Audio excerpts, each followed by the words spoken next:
Hello everyone, it's me Alex once again, and today we're going to be talking about Mario 64. But not just any Mario 64, no. We're going to be talking about the PC port, which I'll be showing you now. I probably pointed the wrong way, but who cares? But anyway, yeah, or we're moving somewhere up here. So, what is Mario 64 for the PC? Well, it's an enhanced port, of course. They basically took the game and they decompiled everything, and everyone can edit it and do stuff like that with the engine now, without anything from Nintendo being able to stop it. Even if they do, there's going to be more downloads. So Nintendo, you need to stop your draconian stuff. So anyway, is it worth getting this, first off, if you have a PC? I say yes. It's the best way to play Mario 64, in my opinion. And why is that? Well, first we have widescreen, and then we have a field of view modifier, which you can see a lot more around you. You can zoom the camera out or zoom it closer. And you also have an analog camera, which is very weird, but very nice. Much better than using digital C buttons in order to get any kind of view. And it doesn't get stuck on walls either. Yeah, the little clip through it look a little weird, but I'll take that over not being able to turn the camera where I want it to be. But finding like nooks and crannies and all that stuff, which were really hard to see in the original, are full-blown, easy to see right here. It's so nice. And with this analog camera as well, I'm able to run around and do stuff I was never able to in the original. Just keep the flow just keeps moving forward. I don't feel like I have to grab some coins, stop, turn, and go that way. It's just, you can snap it very quickly, get everything, no problem. Because I didn't mention they did change the analog sensitivity to be, actually, I don't know if I did mention that, but they did change it to be more so similar to the N64's analog movement. So that's really nice. And they just improved the controls overall. That's probably the reason why they're able to blast through this game so quickly. And being able to move the camera as well in areas you're not supposed to, like Peach's Castle's first area, it's weird. Like you're seeing everything. I love it. So you start off with a bomb battlefield, and I thought, okay, this will just be like regular Mario 64. You get the star, go back to the, out of the painting, and then go back in. No, they have everything there, except they kind of make it so you can get everything. No, they make it so you can get everything, but you have to do maybe one star before you can get the other star that comes after it. Bob-omb, the Bob-omb battlefield.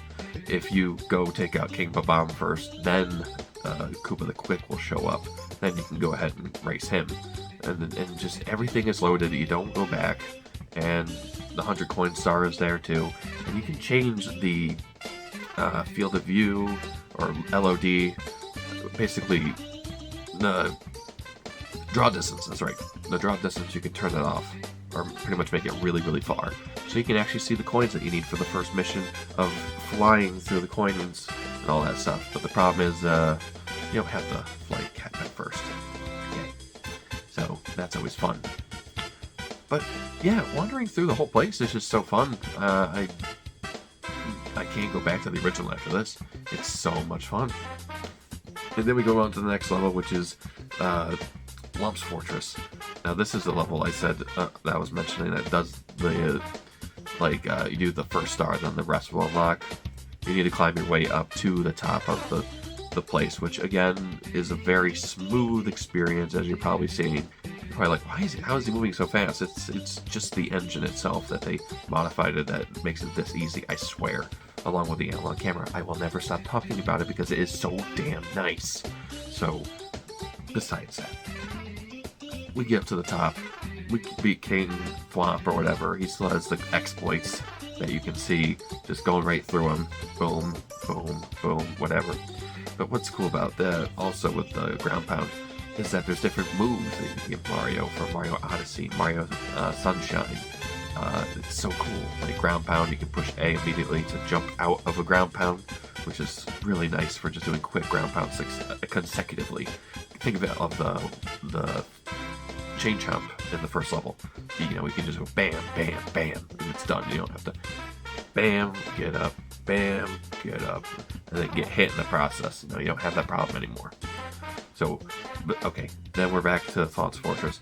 You know, you beat Thwomp, the King Thwomp, and then it teleports you out of that area just to the side on top of there, and it just spawns in the tower. Then you can go up to the tower and get that. So that's really nice.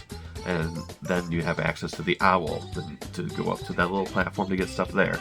And of course you have the red coins, and you can shoot yourself into the wall, and it's very easy and stuff like that. Just they make things so much nicer. The quality of life changes.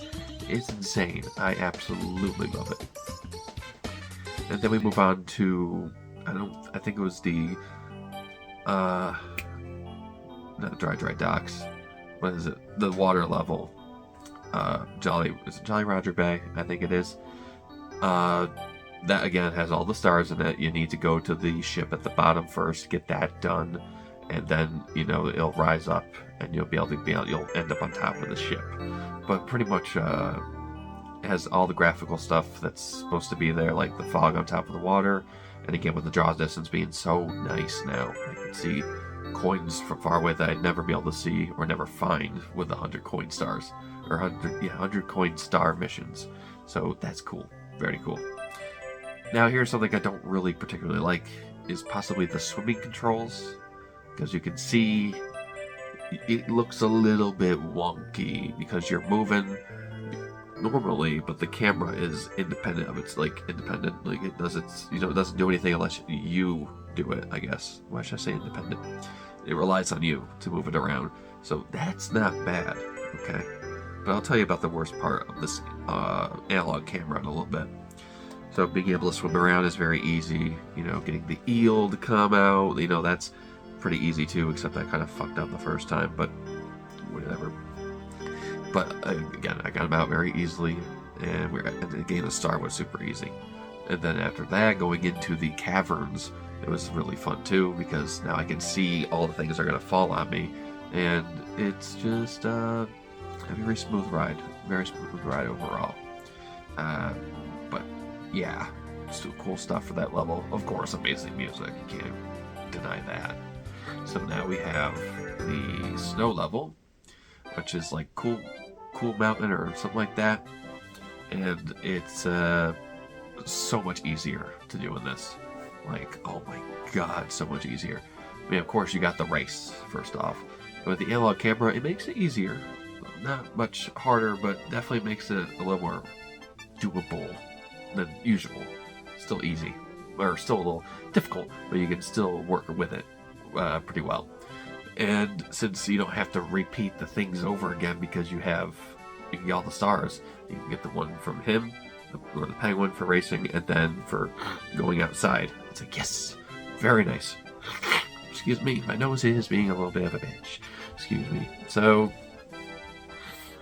being able to navigate this area is so much nicer. Again, I'm going to be saying that so much, and I'm going to be saying that a lot too, because it just blows my mind being able to play through these levels in such a smooth manner. So we go through the cool mountain. I'm able to find fun, easy ways to get the penguin to the mother now that I can see proper camera angles and work my way with that. And then we have the snowman, which was still a bitch to do, but it was possible to pull off. Honestly, was probably the hardest part of the mission. And doing the wall jumping part as well that was the last one I did, and that one was pretty easy. Not gonna lie, compared to normal, because of the analog camera. Oh yeah. Anyway, so that level was really good. So then we move on to I think it's the last level. I think. Yeah, I did all the levels, and then we have the bonus stage. Very easy with the slide. Super easy stuff. All you gotta do is just go down the slide. The analog camera does help a lot. I was able to get the second star on my first attempt. So I was able to get both of them at once. It didn't kick me out. So nice. And then I went to go fight Bowser. And as you can see, it's pretty nice to play through the level. I failed twice, but that's just me screwing up, being impatient. But being able to go through it again with just full control of the camera makes it a breeze, a very smooth breeze. And again, it makes it easier to see things you wouldn't normally be able to see with a basic camera. So, there you go. Now, I think that's all I have to say. I mean, here's some footage of the Bowser boss fight. It's so much easier. So, with turning the camera, being able to grab his tail. But yes, that's all I really have to say about this mod so far. I mean, I've only done the first tier, but we're gonna do tier 2 afterwards, and then I'll just see what goes on from there. I'm gonna be streaming this stuff soon again, so you'll see VODs of this here. So cool. Anyway, my name is Alex. I'll be seeing you next time. Farewell.